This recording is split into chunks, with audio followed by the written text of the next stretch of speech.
오늘은 맥주 감사 주일로 저희들이 드립니다. 성경에서 저 맥주절을 오순절이라고도 합니다. 또한 칠칠절이라고도 부릅니다.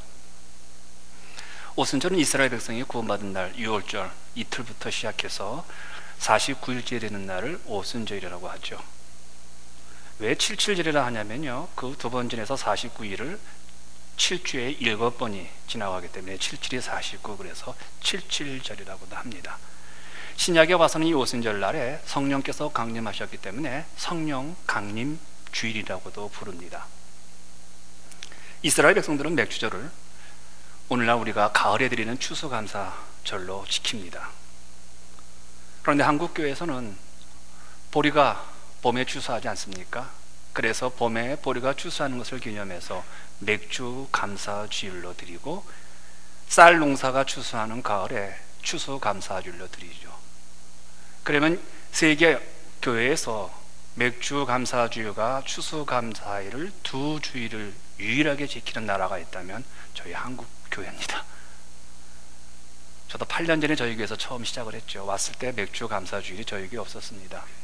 그래서 제가 맥주 감사주일을 이제 저희 교회에서 시작을 하는데, 왜 맥주 감사주일을 7월 첫째 주일로 지키냐는 거예요.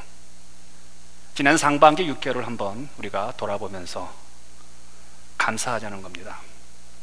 저도 개인적으로 지난 6개월 우리 김종교 교수님 때문에 참 감사했습니다.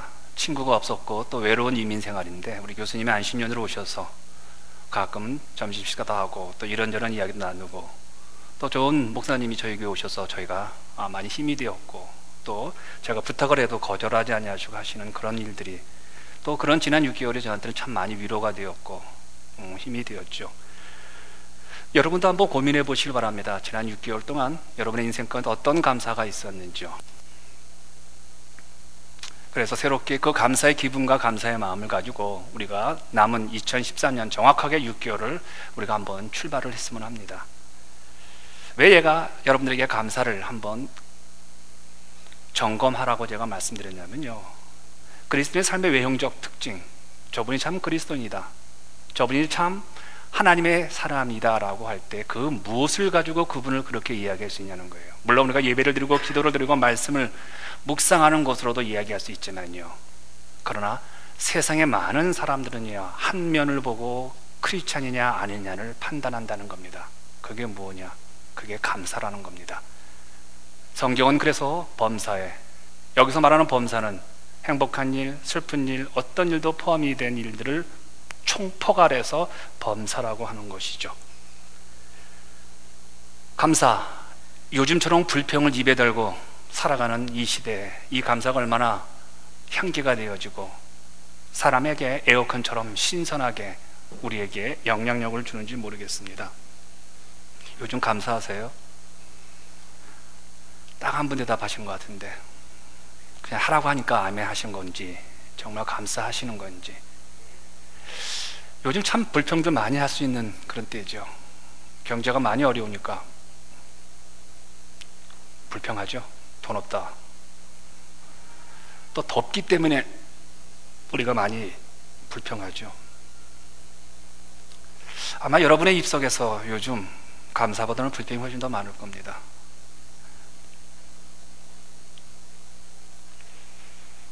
왜 우리가 이렇게 쉽게 불평하고, 성경은 범사에 감사하라고 하는데 왜 감사하지 않을까요?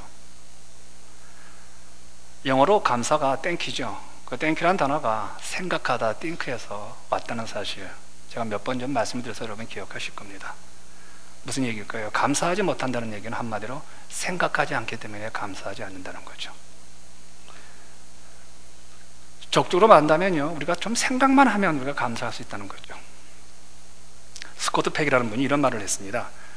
교만이나 불순종은 원죄가 아니다. 원죄가 낳은 결과일 뿐이다. 그렇다면 원죄란 무엇인가? 그것은 생각의 게으름, 즉 생각하기를 게을리하는 것이 원죄라는 거예요. 저는 이 말에 충분히 공감을 합니다.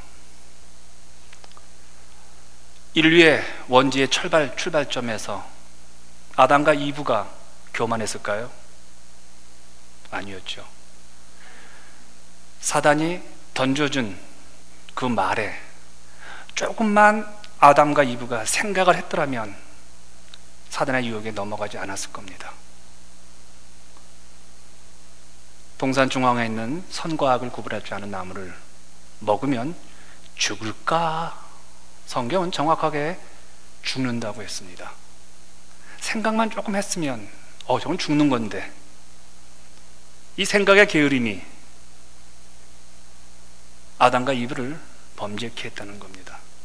여러분, 성경은 생각의 중요성, 생각 속에 들어오는 사단의 그 장난을 참 많이 강조하고 있습니다. 가룟 유다의 비극의 출발점이 어디에 소개되고 있는지 아세요? 가룟 유다의 비극은 요한복음 13장 2절에 이렇게 소개되고 있습니다. 마귀가 벌써 시몬의 아들 가룟 유다의 마음에 예수를 팔려는 생각을 넣었더라. 여러분, 이 생각만 안 들어와도 가룟 유다는 죄를 범하지 않았을 겁니다. 사단이 하는 가장 큰 일 중에 하나는 우리 마음속에 잘못된 생각을 심어주는 겁니다. 잘못된 생각을 여러분 네 가지 단어로, 네 가지 언어로 얘기할 수 있죠. 네 문장으로 이야기할 수 있습니다. 고정관념이라는 겁니다. 고정관념을 다른 말로 말한다면 고장난 생각이죠. 생각이 고장났다는 겁니다. 생각이 참으로 무서운 이유는요, 한번 우리의 생각이 굳어지고 우리의 머리에 한번 들어오고 나면요, 그것이 수정되기 위해서는요 참 많은 노력과 땀과 눈물과 주변 사람들이 참 많이 아파해야 고칠까 할 정도입니다. 이 부정적인 생각과 이 생각이 굳어진 사람들은요, 그것을 고치기 위해서는요 참 많이 애써야 돼요. 정말 안 됩니다. 왜요? 그 부정적인 생각을 사단이 꽉 잡고 있기 때문에 그래요. 문제는 그겁니다. 이 잘못된 생각에 지배를 받게 되어지면 내가 불행해져요. 매사가 다 불평스럽고, 매사가 다 불만족스럽고, 매사가 다 내 마음 가운데 해피하지가 않은 거예요. 결국은 무엇입니까? 나만 불행해지고 나만 불편해지는 것이죠. 그래서 사탄은 우리에게 잘못된 정보를 주어서요, 끊임없이 우리의 생각이 고정관념으로 고정된 생각으로 살아갈 수 있도록 끊임없이 생각을 들락달락거리기 시작을 하는 거죠.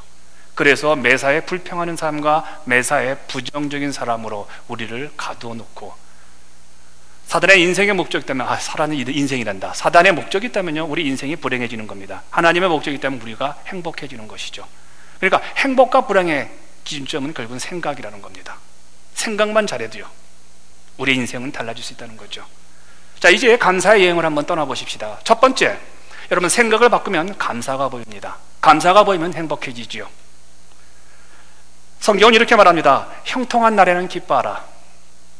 형통한 날, 해피한 날, 만사가 잘 되는 것들, 그리고 내 마음 가운데 만만한 것들이 다 해결되어서 내가 만족할 수 있는 그런 날들에는 딱 한 삶을 즐기라는 겁니다.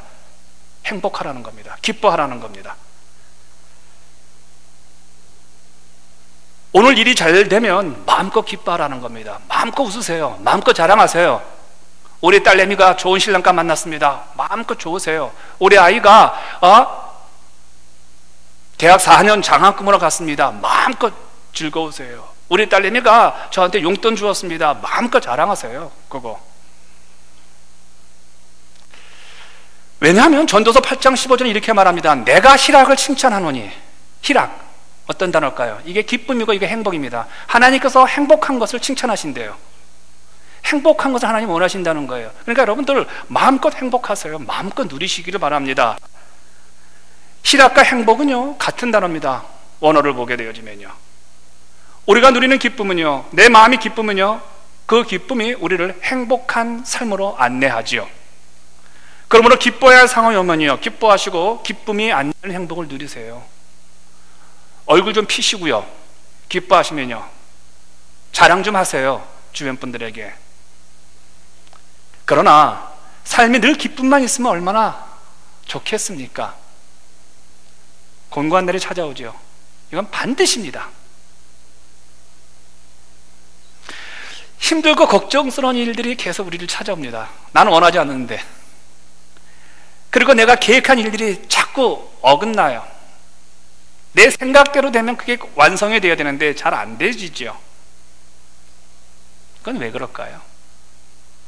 왜 우리가 걱정스러운 일들, 왜 행복하지 못한 일들, 힘든 일들, 불행스러운 사건들이 우리 인생에 왜 찾아오냐는 거예요. 하나입니다. 공고한 날에 생각하라. 행복하고 기쁨이 있는 것은요, 마음껏 우리 안에 있는 것을 끄집어내서 사람들과 주변 사람들과 나누시되, 이렇게 힘들고 어려울 때는요, 불평하지 말고 생각하라고 성경은 말합니다. 곤고한 날에는 생각하라. 그 고통을 원망하지 말라는 겁니다. 그 사람에 대해서 정죄하지 말라는 거예요. 왜 공고한 날에 생각을 하라고 했을까요? 여러분, 생각만 하게 되어지면요, 감사가 내 눈에 들어오게 되어진다는 거예요. 조금만 생각만 하게 되어지면 그 불행 속에서도 감사가 들어온다는 거예요. 그래서 생각에서 감사가 온 겁니다. 땡큐가 온 거라는 거예요.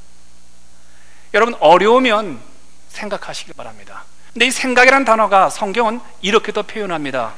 기도하라고 얘기합니다. 기도.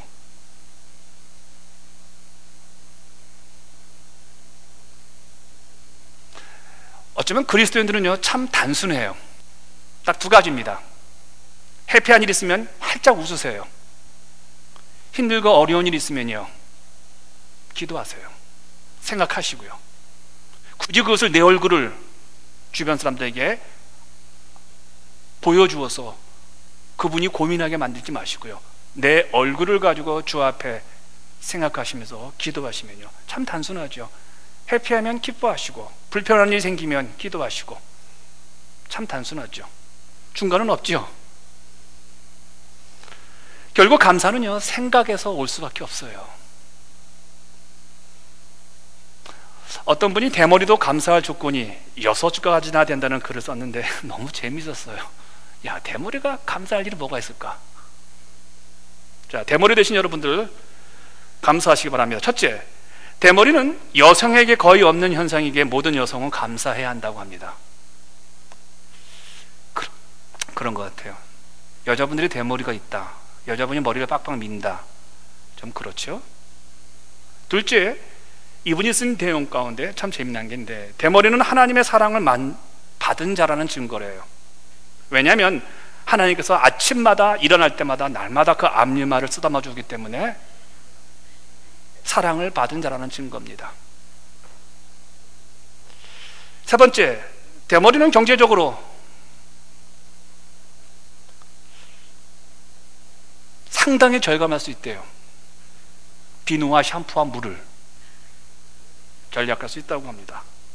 네 번째는요, 대머리는 가장 큰 효자라고 합니다. 하나님께. 하나님은 참 편하게 해드린다는 거예요. 왜냐하면 대머리는 우리의 머리카락을 날마다 세시는 하나님을, 그 고통을 절감케 한다는 거기 때문에 그렇다는 겁니다. 그런데 이 글을 읽고 어떤 분이 그 밑에 댓글을 달았어요. 참 그게 너무 재밌어가지고 제가 여러분들 소개합니다. 대머리에게도 이런 감사의 조건이 있다면 머리숱이 많은 사람은 어떻게 감사해야 될까요? 머리카락 한 올을 심는데 1,500에서 1,000원이라고 합니다. 하나 심는데요. 요즘에요, 한 1불 정도 든다고 하는 거겠죠? 여러분, 100개를 심으면 10만 원이죠. 1,000개를 심으면 얼마가 될까요? 100만 원이죠? 그런데 1,000개를 심어봤자 요 귀에 이렇게 요거밖에 안 된대요. 여러분, 영국의 축구선수 유명한 룬이라는 선수가 있어요. 웨인 룬이라는 축구선수가 있습니다. 그 선수가 대머리였으면 여기까지 머리가 없었습니다. 아니야, 그러다가 최근에 여기를 심었어요. 근데 되게 웃겨요. 심었는데도. 근데도 인상이 달라 보여요. 20대 후반인데 30대 초반 정도밖에 안 되는데 그 친구가 머리가 벗겨지니까 나이가 많이 들어 보이잖아요. 근데 이거 심으니까 확실히 달라지더라는 거예요. 그래서 제가 한번 계산을 해봤어요. 저 친구 저거 얼마나 심었을까? 얼마나 돈 들였을까? 10억이 넘었다고 합니다. 머리 전체에 다 심으려면 20억에서 30억 든다고 합니다. 그렇다면 머리숱이 많은 사람은요 20억을 갖고 있는 부자들이에요. 할렐루야. 이렇게 생각을 하니까 감사할 수 있지 않습니까? 나도 감사할 수 있어요. 그렇죠? 저도 머리숱이 막 빠지는데 저는 하나님의 사랑을 받는 아주 객관적인 증거를 갖고 있죠. 머리를 들이대면 됩니다. 머리숱이 많은 분들은요 20억에서 30억을 갖다가 현찰로 갖고 다니는 분은 아니지만 여러분, 왜 중동이 사막이 된지 아세요? 중동이 좋은 날이 계속됐기 때문에 그래요. 햇빛만 계속 내리쬐기 때문에 중동은 사막으로 변했습니다. 우리 인생이 성숙한 사람이 된 사람들을 가만히 보게 되어지면요 참 고생을 많이 하신 분들 가운데 많이 있습니다. 물론 고생을 많이 해서 괴팍하게 더 성격이 꼬인 분이 있어요. 이게 안 풀어지는 분이 있죠. 그러나 정말 참 신자들 가운데 고통을 통해서 성숙한 인간관계와 인격을 가지고 있는 분들이 많이 있죠. 그분들은 그들이 겪었던 고통을 고통으로만 끝나지 아니하고 그 고통을 자신 안에서 인격적인 열매로 멋지게 역전시킨 분들이죠. 어려움이 오면 우선 깊은 생각을 하시길 바랍니다. 그렇게 되어지면 그 안에서 감사를 찾고요 그 순간도 행복할 수 있다는 거예요. 바울을 보시길 바랍니다. 바울, 우리 일반적으로 바울의 감사를 뭐라고 얘기합니까? 가시감사라고 하죠. 여러분, 평범한 사람은 장미를 보고 장미꽃이 이쁘다고 하면서 그 장미를 칭찬합니다. 그러나 성숙한 사람은 그 장미 안에 있는 가시를 보고도 칭찬할 수 있는 것이죠. 바울이 바로 가시감사를 할 줄 아는 사람이었습니다. 바울은 한평생 힘들고 어렵고 고통스러운 인생을 살았고 말년에도 그는 감옥에서 죽음을 처절하게 기다리고 그 마지막 순간에 목이 잘려서 돌아가신 분입니다. 그분은 오라는 데는 없어도 가고자 하는 곳은 많았던 분이죠. 그런데 그분이 성경, 자기가 썼던 글들 대부분을 보시길 바랍니다. 여러분과 저 같으면 한 반 정도는 우리가 불평할 수 있는 상황인데, 근데 그분은 불평 한마디 없이 범사에 감사하라, 이는 너희를 향하신 하나님의 뜻이니라. 참 대단한 분이죠.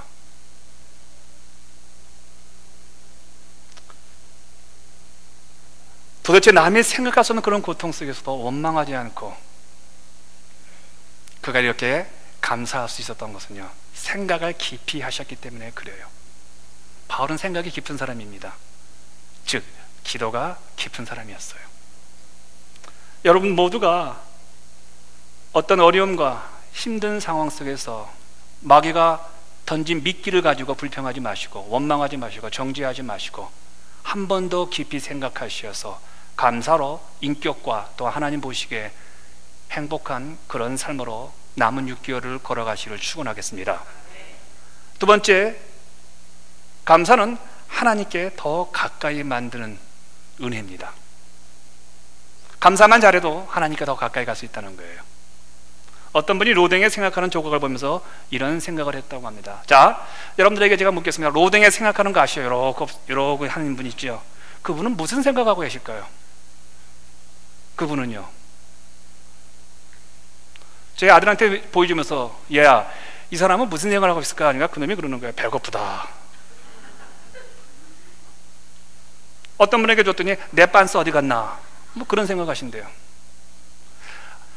자, 여러분에게 묻는다면 여러분 나름대로 로댕에 무슨 생각을 했을까 저 조각은 라고 했을 때 아마도 여러분이 지금 고민하고 여러분이 처해 있는 상황 속에서 여러분의 생각의 수준에서 답이 나오겠죠. 정확하게 말한다면요, 로댕은 이 생각하는 조각을 만들면서 어떤 생각을 하면서 만들었냐면요, 지옥 문 앞에서 고민하는 사람들의 생각이래요. 이해하시겠습니까? 지옥 문 앞에서 지금 고민하는 거예요. 근데 로댕은 잘못 생각한 거죠. 여러분, 지옥 문 앞에서 고민할 시간 없습니다. 그냥 들어가는 겁니다. 지옥 문 앞에서 들어갈까 말까, 뭘 들어가 말까요? 순간적이죠. 그러나 로댕은 생각의 깊이를, 생각의 중요성을 우리에게 보여주는 거죠. 조각을 통해서요. 그렇다면 여러분, 도대체 우리가 무슨 생각을 해야 하나님 한 걸음 더 나갈까요? 생각은 나름이잖아요. 어떤 생각을 해야 하나님께 한 걸음 더 가까이 나갈 수 있느냐. 성경 히브리서는 이렇게 말하고 있습니다. 같이 읽을까요? 시작. 그러므로 함께 하늘의 부르심을 입은 거룩한 형제들아, 우리의 믿는 도리의 사도이시며 대제사장이신 예수를 깊이 생각하라. 다른 거 생각하라고 합니까? 하지 말라고 합니까? 생각하지 말라고 말합니다. 누구를 생각하라고 말합니까? 예수 그리스도를 생각하라고 말을 합니다. 그것도 깊이. 여기서 깊이라는 단어를 헬라어로 보시면요, 카타라는 단어가 있습니다. 카타는 철저하게 너의 시선을 거기에 고정하라. 다른 곳에 시선을 두는 게 아니라 철저하게 우리의 시선을 그곳에 두는 것을 쓸 때 그것을 카타. 그러니까 깊이 생각하라는 얘기는요, 우리의 눈길이 다른 것에 방해받지 않는 거예요. 긴급한 거, 우선순위 뭐 이런 것들 신경 쓰지 말고 어떤 상황이 오든 어떤 환경에서든 내 눈이 주 예수 그리스도에게 고정되어 있을 때 이게 깊이 생각하는 거예요. 이럴 때 감사가 우리 가운데 나오면서 이렇게 주님만 깊이 고정되었을 때 우리는 한 걸음 더 하나님 앞에 나가게 되어진다는 거죠. 이게 기준점이죠. 여러분, 성숙한 사람과 평범한 사람의 차이가 뭔지 아세요? 꼭 이렇게 물으면 답하려고 하는 분들이 있어요. 답 한번 해봤어요, 그러면요. 여러분과 제가 어떤 걸 가지고 이분은 성숙한 사람이고 이분은 평범한 사람인지 그것을 나누는 것은요, 딱 한 가지입니다. 생각하는 기준에서 달라집니다. 생각의 기준이요. 평범한 사람들은요, 듣는 대로 생각해요. 정보가 들어오는 대로는 거기에 그냥 휩쓸려 가요. 평범한 사람들은 눈에 보이는 대로. 무슨 얘기냐? 평범한 사람들은요, 내가 눈으로 봤으면요, 그냥 입으로 나가요. 평범한 사람들은 내가 귀로 들었어요, 그럼 나가요. 이게요. 그러나 성숙한 사람들은요, 눈으로 봤을 때 머리로 들어갔다가 가슴으로 들어갔다가 입으로 나옵니다. 귀로 들었을 때 머리로 들어갔다가 가슴으로 들어갔다가 입으로 나옵니다.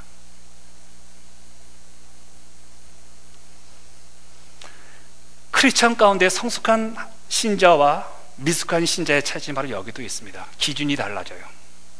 성숙한 신자는 기준이 내가 아닙니다.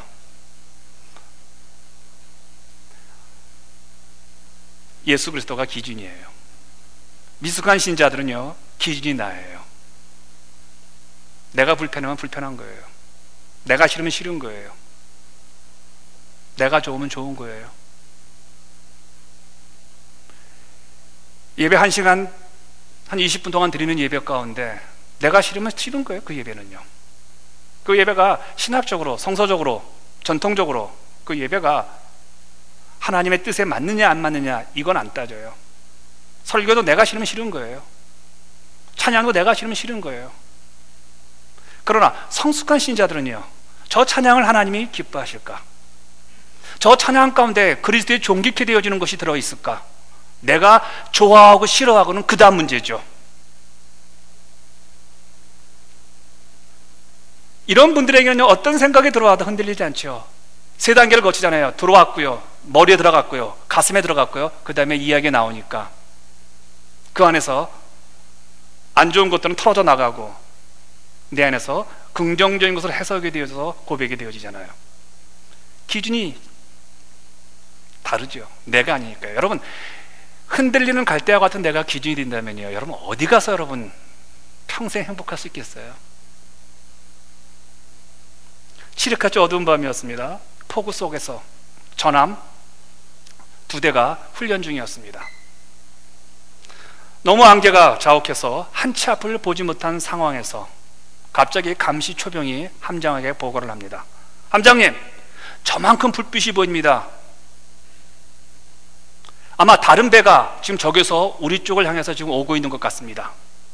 그러자 함장이 지체하지 않으려고 명령을 내립니다. 상대 배에게 충돌 코스에 들어와 있으니까 각도를 20도 바꾸라고 하라. 그러자 상대방 쪽에서 답신이 왔습니다. 그쪽 편에서 20도 방향을 틀어라. 함장이 화가 나서 소리를 질렀습니다. 너 누구냐? 여기는 지휘본부다. 그리고 나는 함장이다. 명령이다. 어서 20도 방향을 틀어라. 그러자 저쪽에서 화가 난 소리가 들려왔습니다. 함장님, 저는 1등병입니다. 그런데 저는 등대에서 지금 이야기하고 있습니다. 저는 등대입니다. 등대가 어떻게 20도 방향을 바꿉니까? 함장이 바꾸셔야죠. 아무리 지위가 높은 사람이라 할지라도요, 등대 앞에서는요, 내가 바꾸셔야죠. 그렇지 않습니까?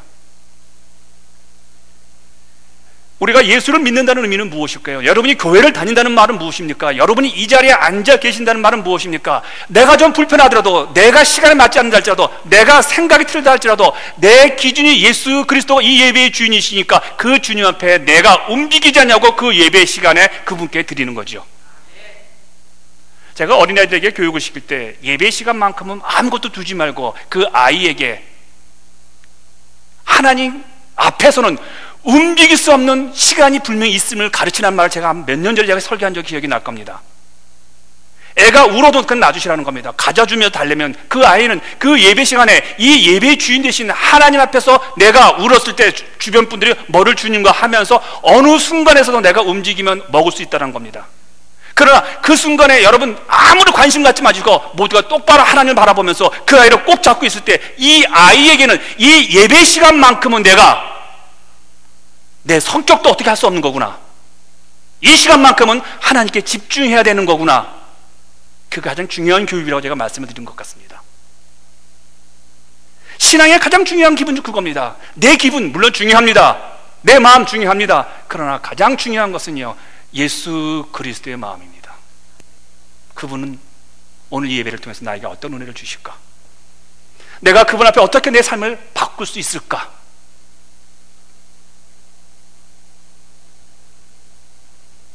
그러면 어떤 상황에서도 주의 말씀으로 우리가 걸어가는 길을 주시어서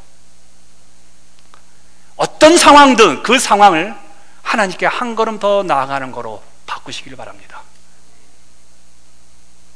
서양 사람들의 유명한 농담이 있습니다. 욥에 대한 농담입니다. 여러분 한번 대답해 보세요. 하나님께서는 욥의 모든 것들을 건강, 명예, 친구, 물질, 자녀들을 모두 빼앗아 갔습니다. 그런데 그 와중에서 아내는 그대로 남겨두었습니다. 그리고 나중에 하나님이 더블로 다 주었어요. 자식도 2배, 물질도 2배. 그런데 왜 아내는 죽지 않게 하고 아내는 남겨두었을까요? 서양 사람의 농담이에요. 다른 건 다 2배로 받았는데 자식도 2배, 물질도 2배. 아내가 2사람이 생기면 그거 어떻게 당합니까? 이 수준 높은 농담을 이해 못 하시네요. 다른 것은 다 배로 갚아주지언정 아내만큼은 2배로 주지 못한다는 거예요. 하나님도 뒷감당 못한다는 거예요. 할 수 없어요. 그래서 하나님은 아예 처음부터 아내는 건드리지 않았다는 거예요. 자식 죽이고 자식 2명 물질 뺏어가고 더블로 줬는데 아내만큼 그냥 놔두신 거예요. 하나님도 감당 못하시니까 둘이면. 가끔 부부 문제에서 우리가 안타까운 소리를 듣게 되어지죠. 성격이 달라서 못 살겠다는 겁니다. 한번 생각을 한번 해보세요. 이 시간에요. 다르니까 살아야 됩니까? 다르니까 이혼해야 됩니까? 여러분, 다르니까 살아야죠. 같으면 뭐라도 삽니까? 둘이 똑같은 게 있는데. 성경은 이렇게 말합니다. 하나님이 다른 둘을 합해서 하나로 만드셨다고요. 그렇다면 한번 생각해 보시기 바랍니다. 얼마나 다를까요? 참 많이 다르죠. 참 많이 달라요. 여러분 남편하고 여러분 아내하고 얼마나 다르세요? 김용호 집사 얼마나 달라요? 와이프하고 같아요? 고윤호 집사 얼마나 같아요? 달라요? 저 경우는 너무나 달라요. 정말 많이 달라요. 그렇다면 제가 우리 집사람을 바꾸겠습니까? 집사람이 저를 바꾸겠습니까? 제가 바뀌었습니다. 농담이지만 그냥 비슷한 얘기, 그냥 웃자고 하는 얘기입니다. 꼭 그런 것만 아니지만요. 저와 제 아내는 우선 정리정돈하는 데 있어서요, 제가 좀 더 정리를 잘합니다. 저희 집사람은 정리정돈이 좀 그렇습니다. 저는 정리정돈을 좀 할 수밖에 없는 환경에서 자랐습니다. 팔남매, 그리고 작은아버지, 그리고 할머니, 저희 가정 방 하나에 그 수많은 대식구가 살았습니다. 그래서 저희는 정리정돈이 안 되면 완전히 돼지우리주가 됩니다. 그러나 제 아내는 어렸을 때 자기 혼자 방을 썼는지, 자기 혼자 방을 쓰니까 정리정돈 안 해도 괜찮습니다. 저는 지금도 제가 정리정돈을 하는 편입니다. 결혼 때부터 지금까지 가끔 제가 지적을 합니다. 좀 정리하고 살자. 저 옷은 저기에 있는 게 아니고 저기에 걸려 있어야 될 옷인데 왜 거기에 있니? 들은 척도 안 합니다. 그래서 제가 다 해줍니다. 다 걸어놓고. 그러면 씩 웃습니다. 그럼 이제 변화가 일어나겠구나. 역시 사랑하고 희생하면 변화가 일어나. 저것도 해줄래? 그래요. 자, 누가 정리정돈에 탁월합니까? 우리 집사람입니까? 접니까? 저죠. 이거 하나만 있겠지만 또 다른 것들은요, 저희 아내는요 생각이 상당히 이 손이 큽니다. 저는 상당히 손이 작습니다. 그리고 집사람은 비즈니스 마인드가 아주 좋습니다. 저는 비즈니스 꽝입니다. 저는 지금까지 은행 이렇게 써본 적이 없습니다. 어디 가면 불안해요. 그래서 책을 주면서 쓰세요 그래요. 그리고 제가 사인만 합니다. 아직도 돈 계산이 잘 안 됩니다. 근데 우리 집사람은 정확히 잘합니다. 그리고 저한테 안 맡깁니다. 가끔 제가 돈도 내 마음대로 써보고 싶다라고 할 때 저한테 맡기질 않겠죠.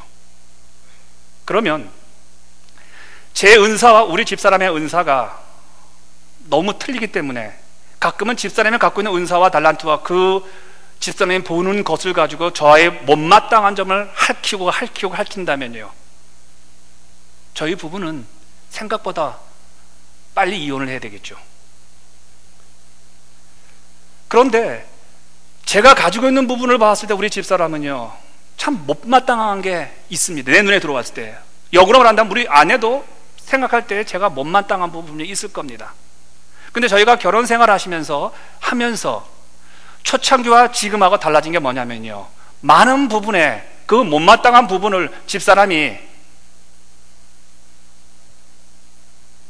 저한테 이야기하지 않고 자기 스스로 내가 할 수 없는 일을 해버립니다.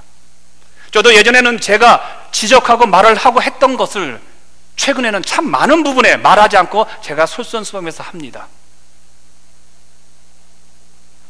제가 왜 이야기를 하냐면요, 이랬습니다. 도대체 나의 은사가 무엇일까를 고민하는 분들에게 제가 권면을 합니다.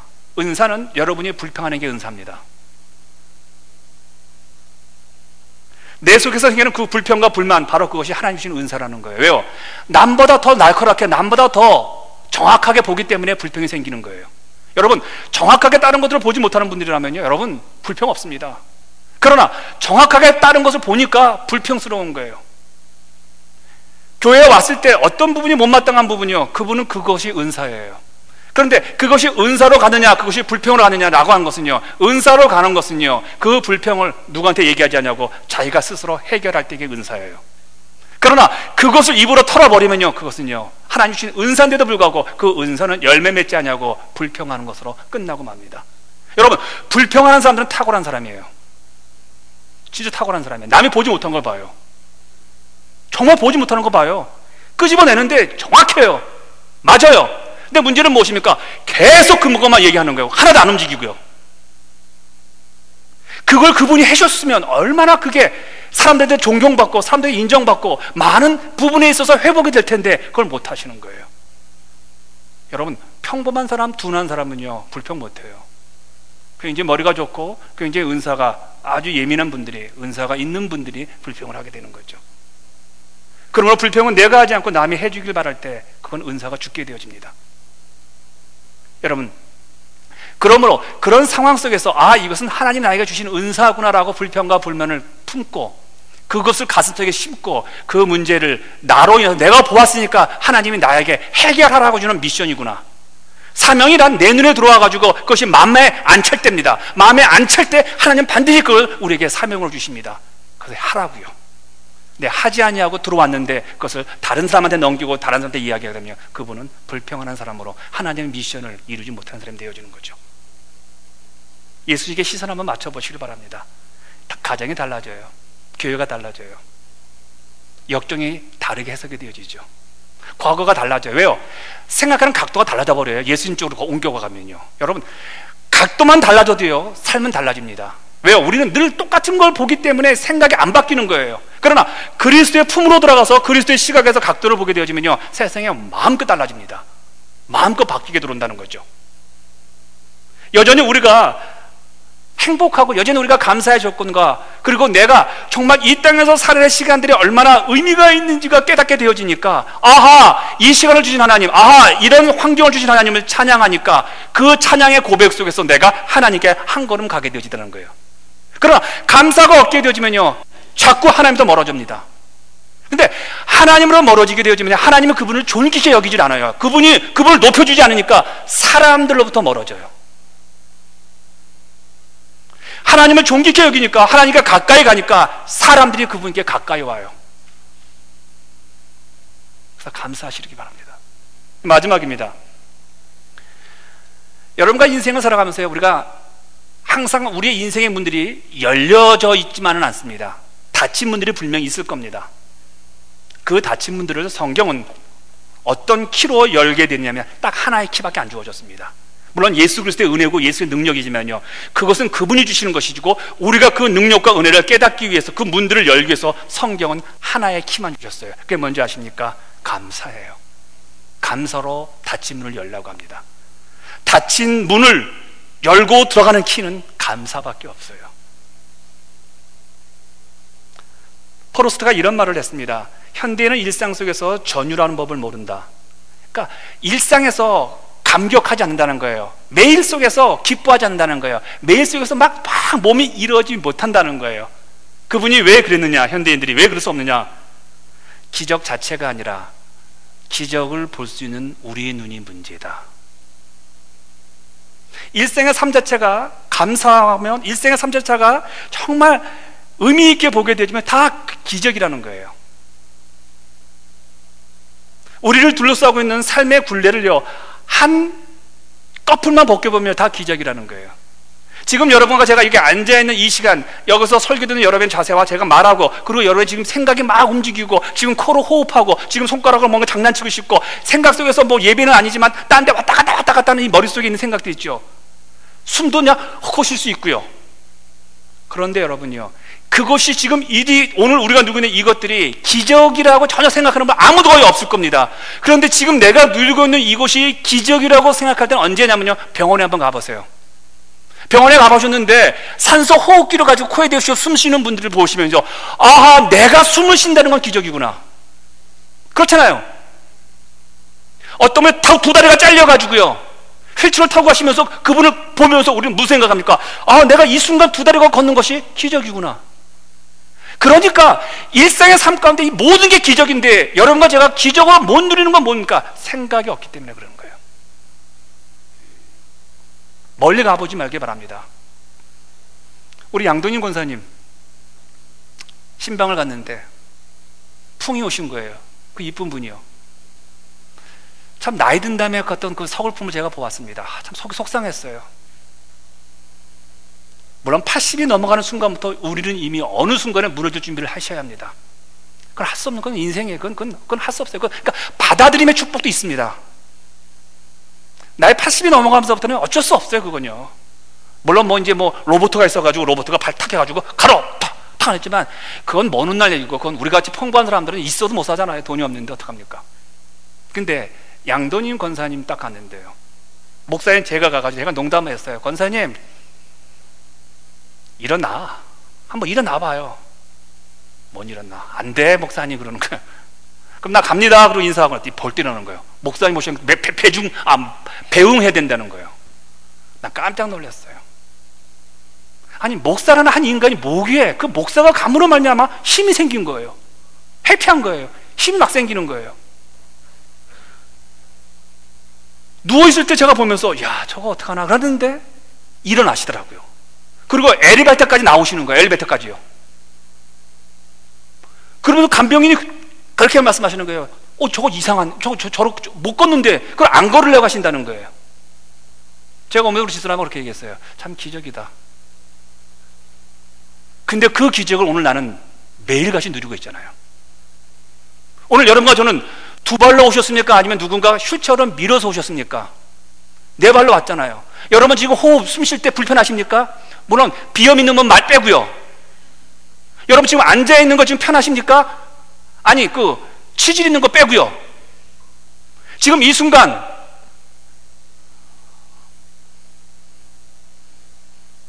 제가 자주 말씀드렸지만요, 어제 하루만 해도요 한국의 대구 직할시만한 도시가 없어진대요. 이제 더 많겠죠. 대구 직할시만한 사람들이 돌아가신다는 거예요. 근데 그분들의 소망이 뭐였는 줄 아세요? 지금 이 순간 예배드리는 이 날을 그분들도 그렇게 사모했다는 거예요. 근데 그분들이 그걸 못 누리고 돌아가신 거예요. 그 날을 우리가 살고 있는 거예요. 이게 평범한 겁니까? 이건 기적이에요. 감사할 일이죠. 정말 기뻐해야 할 일이죠. 그렇지 않습니까? 산소 호흡기 없이 숨 쉬잖아요. 오늘 우리는 그 기적을 일상적으로 누리고 있잖아요. 제가 어릴 때입니다. 여러분 자동문이라는 거 아시나요? 자동문 문 썩 열리는 걸 가면요. 근데 그게 조흥은행에 있었어요. 서울에 저희 동네. 근데 그때 당시는요 은행에 가면요 에어컨이 있었어요. 그래가지고 은행에 뭐 공과금을 안 내더라도요 그냥 은행에 가서 놀았어요. 잡지도 있고요, 썬데이 서울도 있고요, 뭐 잡지가 많았잖아요. 그럼 무늬가 이렇게 비키니 입고 이렇게 보인다고요. 그거 보러 가도 가고 이제 가는 거예요. 근데 웃기는 게 뭐냐면요, 지금이야 자동문이 참 아주 예민하지만요, 그 당시는요 자동문이 이렇게 섰는데도 잘 안 열려, 좀 늦어져요. 그러면 나이 드신 분들은요 문 열어서 열어요. 거기 가서 이렇게 막. 그럼 열려 안 열려요? 안 열려요. 자동문은요 정확한 위치에서 그 센서가 있는 자리에서 서서 좀 기다리셔야 돼요. 그래야 자동문이 열리는 거예요. 거기 안 쓰면요 절대로 자동문은 안 열려요. 근데 자동문을 쫙 열리고 들어가 보시잖아요. 그러면요 그 은행의 그 냄새 좋고요, 시원하고요, 그 안에 우리 집은 이렇게 사는데 거기는 카우치가 다 있고요, 썬데이 서울도 있고요, 주간 조선도 있고요, 다 있는 거예요. 거긴 별천지예요. 문만 열면요. 사랑하는 여러분, 여러분과 제가 인생을 살아가면서 우리가 가보지 못한 부분이 분명히 있어요. 내가 누리지 못한 인생이 분명히 있어요. 저는 지금 제가 하나님 앞에 제일 제가 답답했던 게 뭐냐면요, 하나님, 제가 인생을 살아오면서 하나님이 약속하시고 하나님이 누리시라고 하나님이 가라고 하신 것을 제가 가지 못하고 너무나 제 생각대로 살아서 제가 누릴 수 없는 행복, 제가 누릴 수 없는 감사, 제가 누릴 수 없는 기쁨의 삶, 정말 못 가본 곳이 정말. 그래서 하나님 앞에 갔을 때 하나님이 나에게 청사진을 보여주고, 네 인생은 이래야 되는데, 네 인생은 이것도 가야 되고 이것도 해야 되는데 너는 왜 이것만 하고 마느냐, 너무 많은 일들이 있었을 텐데 라고 했을 때 좀 속상할 것 같아요. 사실 목사란 직업이요 뻔해요. 정말 뻔해요. 하루 종일 앉아가지고 책 보고 성경 보고 여러분 기도 전화 받고 그다음 일 생기면 나가 떨어지고요, 이런 일들 하는 거예요. 근데 어느 순간에 내가 그런 생각이에요. 과연 이게 목회일까? 또 다른 하나님이 준비하신 게 분명히 있을 것 같은데, 근데 이게 안 돼요. 이미 나도 수십 년간 살아오면서 제 생각이 고정되어 있고 고정관념이 있고 패러다임에 굳어져 버리니까요, 이 생각의 충격이 절대로 안 움직이는 거예요. 아무리 고민해도 안 되더라는 거예요. 그런데요, 감사하니까요 상황이 달라져요. 감사하니까 내가 해보지 못한 일들이 막 생기는 거예요. 여러분 오해 없길 바랍니다. 비가 오고 막 떼역듯이 빌 때요, 여러분 저기 나가서 파워워시를 한번 해보세요. 하루 종일이요. 쉬운 일 아니더라고요.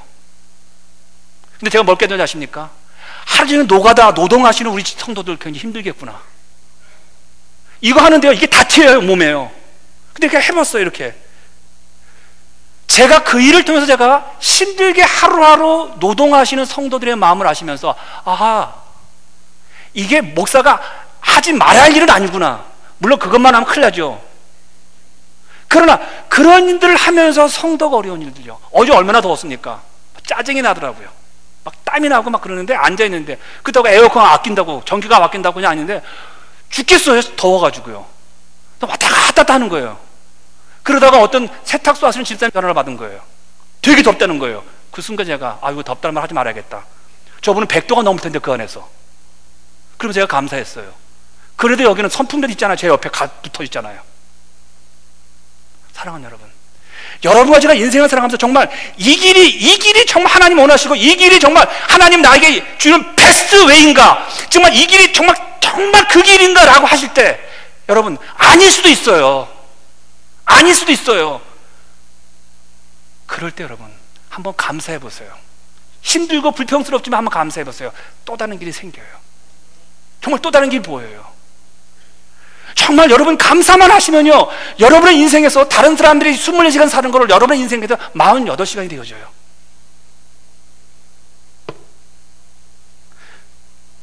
많은 분들이 그렇게 얘기를 해요. 목사님, 저 상처받았습니다. 저 힘듭니다. 이거 회복되어야 됩니다 라고 하는데, 저도 그렇게 동의해요. 여러분, 우리가 받았던 상처들, 우리가 받았던 인간적인 어떤 그런 모멸감들, 과거의 어떤 못된 것들에 겪어서 누군가 함정에 빠져가지고 힘들어했던 것들, 여러분 그거 회복이 되어야 돼요. 근데 제가 생각을 바꿔봤어요. 만약에 그 상처와 그 각오와 그 아픔이 없다면 내가 주님 앞에 한 걸음 더 나갔을까? 내가 주님의 은혜를 더 사모했을까? 그렇다면 그 상처는 하나님 나에게 주신 선물이라는 거예요. 왜요? 내가 갖고 있는 연약함은 하나님이 나에게 주신 선물이라는 거예요. 우리 예수 그리스도예요. 여러분 보세요. 십자가에서 돌아가시기 전에 그가 겟세마네에서 얼마나 서글피 우셨습니까? 할 수만 있으면 우리 예수 그리스도 연약함으로 주 앞에 나갔어요. 하나님의 아들이신 예수 그리스도조차까지도 그가 이 상황을 벗어나고 싶어 했어요. 왜 예수까지요? 그렇다면 오늘 여러분 뭡니까? 예수님은 그러므로 말미암아 자기의 연약함, 나약한 부분까지 포괄하면서 죽으시고 인간의 밑에가 내려오신 그분을 하나님이 승길케 하셔서 높여주셨다는 것처럼요, 여러분, 우리가 오늘 겪는 그런 아픔들, 상처들, 그 미움들, 그 불평하는 것들, 그 분노하는 것들, 여러분, 그걸 감사함으로 받아주신다면요, 우리의 시각과 우리의 인생과 우리의 삶 자체는 달라질 겁니다. 그 상처와 그 아픔이 우리에게 새로운 문을 열어준 하나님의 은혜의 선물이라는 거예요. 요나를 보시기 바랍니다. 요나, 그 양반, 하나님이 가라고 했는데 안 갔어요. 그의 인생은 니느웨성에 가가지고 복음을 전하는 거였어요. 근데 그는 니느웨가 미운 거예요. 아수르 사람이 싫은 거예요. 그래서 안 간 거예요. 그때 하나님께서요, 그 요나에게 물고기 뱃속에 집어넣은 거예요. 3일간이요. 그런데 요나가 물고기 3일 속에 있으면서 나오고 난 다음에 그의 인생의 문이 열려버리는 거예요. 여러분, 하나님은요, 우리가 상처했다고, 우리가 실수했다고, 우리가 실패했다고요, 하나님 우리를 버리지 않습니다. 하나님은 그 상처와 실패를 가지고 감사함으로 자신의 인생의 길을 여는 사람들을 하나님 사용하신다는 거예요. 하나님은 일에 관심이 있는 게 아니라 상처받고 아파하고 주 앞에서 나와서 애쓰고 노력해서 하나님의 은혜를 삼하는 그 사람 사용하신다는 거예요. 이를 원하신다면요, 하나님 요나를 버리셨죠. 이 싸가지 없는 놈. 그러나 하나님은 실패한 요나를 사용하시는 거예요. 왜요? 그 실패가, 그 상처가, 아픔이 그의 인생에 새로운 세계를 열어주니까요. 결국 그가 니느웨에 갔잖아요. 신앙은, 여러분, 십자가는 우리의 모두의 은혜입니다. 우리 모두의 축복입니다. 그렇다면요, 십자가 하나만이 전부고 하나만이 우리에게 만사고 십자가만이 제일 중요합니다 라고 한다면요, 굳이 상처와 실패와 어려움을 왜 해결하려고 합니까? 십자가만 받아주면 되니까요. 굳이 왜 십자가 말고 다른 데 가서 치유하시려고 그러고 다른 데 가서 해피하려고 하십니까? 십자가 하나만이 우리 인생의 전부라고 한다면요, 여러분 인생을 살아왔을 때 그 상처와 그 아픔이요, 그걸 감사함으로 내 인생의 새로운 길을 열고자 하는 그것이 감사의 키가 되셔서 새로운 문이 열릴 수만 있다면요, 우리의 상처와 아픔과 오늘 겪고 있는 실패가 우리에게는 감사할 일이죠. 그게 내 인생의 새로운 문이 열려진다면요, 그것이 나에게 자동문이 되어진다면요, 그것이 내가 열어가졌을 때 새로운 세계가 열리는 것이라면요. 왜요? 인생이라는 한 번밖에 살 수 없는데 그 한 번밖에 살 수 없는 것도 내 고정관념과 내 생각 속에서 하루하루 한 번밖에 안 살잖아요. 그러나 그거 말고 하나님이 주어진 분명 또 다른 길이 있잖아요. 뉴웨이가 있잖아요. 그게 십자가란 말이에요. 그 십자가를 받아들이고 십자가에서 그리스도가 나를 위해 죽으시고 이제는 너는 내 자녀가 된 삶을 살아야 된다라고, 그 길을 걸어가는 우리들이요, 이건 아닌 것 같아 라고 했을 때, 아닌 것 같을 때 여러분 감사로 문을 열면요, 우리 인생에 새로운 문이 열리게 됩니다. 지난 6개월 여러분 어떻게 사셨는지 그거 생각해봤자 어떡합니까? 놔두세요. 여러분의 부부관계 지금까지 어떻게 살아왔든 그거 할 수 없잖아요. 놔두세요. 문제는 무엇입니까? 얘는 어떻게 살아갈 것인가, 남겨진 우리 인생을요. 하나님 분명히 우리에게 더 많은 것을, 새로운 뉴 월드가 있을 텐데, 새로운 신세계가 있을 텐데, 내가 한 번도 가보지 못한 그런 영역이 있을 텐데, 내가 한 번도 축복의 상황에 내가 가보지 못한 영역이 있을 텐데, 하나님 분명히 나에게 그 길을 주었을 텐데, 우리가 지금 못 보고 있잖아요. 우리가 못 누리고 있잖아요. 우리가 꽉 막혀가지고요, 지금 요 길만 갖고 있잖아요. 그럴 때 여러분 감사로 한번 열어보세요. 감사해보세요. 정말 달라집니다.